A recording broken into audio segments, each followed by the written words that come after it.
Salamat sa oportunidad na ginagawa nyo to become a teacher and be prepared. Man, ano yung doubts on me? Kasi may mo ko dyan kita sa bulay na lalagaw ka before. But it's another story because I'm talking here in front of you. Shell, in the rest ng kabataan sa likod, pamati, kung talaga kayo said, successfully kagawad ko obligasyon, obligasyon kaya katanan.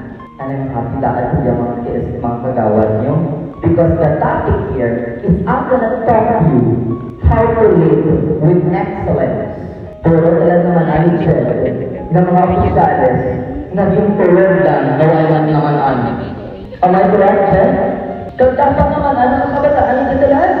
And even the kagawad is their responsibility here. In this topic, ganun ba ako na because Hannah sabi me 4 years ago, dito ba, you want to become a speaker in our barangay? Hamba ko, di ba, hindi siya na, kung hindi pwede nag-siya ka kapag English. Hamba ko si Iday, di ba, reply ko ng English. Okay, naging ko yung anong toko. Hamba ko, this is very relevant and current issue in the society. Puro talaga, bisan rapist ka, pwede ka sinabor. Bisan nag-government corruption business ka, pwede ka padalagan. Because as what Jen said kanina, the politics and the governance in the Philippines is very institutional and constitutional. Insan, duhala ka ng vacation ng talagang facility ka Pilipinas. Unable to read and write, and you must be a born Filipino. Bisan may kaso ka mga pending, pwede ka padalagan. Ay, duhala ka ng vacation.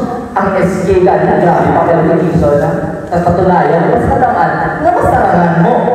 I'm gonna teach you how to live with excellence, and I'm gonna give you the tips in becoming an effective leader. Kaya na, nilatanggal ng older lang ako. Okay, magkita ka rin dyan. Kung hinaloob mo, uliin ka lang. Because ang programa nito ay with SPG. Okay, may mga bata yan nila. I'll try the best na magpili ka kaya yung mga pinag-aakit sa naman. At this point, at least na mag-umpisa, pero may matandaan nga, sabi mo talaga sapat ka? No! Pero may matandaan na sapat ka.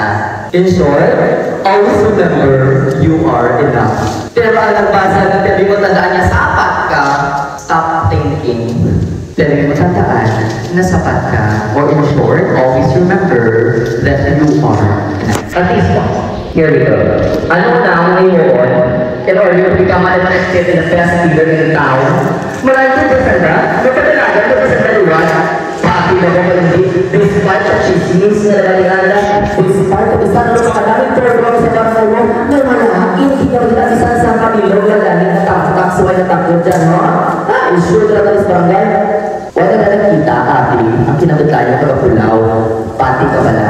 Usually, ka mga tao, nag-issue ka ninyo, why magnamanaan sa tawag ng politika? Why magnamasaan sa tawag ng leadership? Usually, ang tao ka-issue, ang mga why pinamanaan, talugang ka mo. Pero, ang mga nakalunan nyo sa muliang kabataan, this logo na dapat nyo nahalungan, especially na nakatakda din sa mga bayo nyo. Why? Wala na ang balang tao na si Liliato yan ang disco sa biyak ang hambang escape na buhay na products. Bigla ito mag-sacrifice mo, hindi ka pwede ka inesliskuhan na ang kadya oras, hindi ka pwede ka date mo sa plaza, isa gusto ka, hindi ka pwede ka timing split to, store lang ang mga tao. You need to sacrifice a lot of things in there. Kaya nag-judge, hindi mo na, si Jeff ito, ang escuchar mo ito kapulayo? Ang escuchar mo ito kapulayo? Diba? Huwag na nag-ahambay ka kasi Jeff ito, you don't even bear in the name of your family. You are bearing the name of Buddha. Ang mga dapat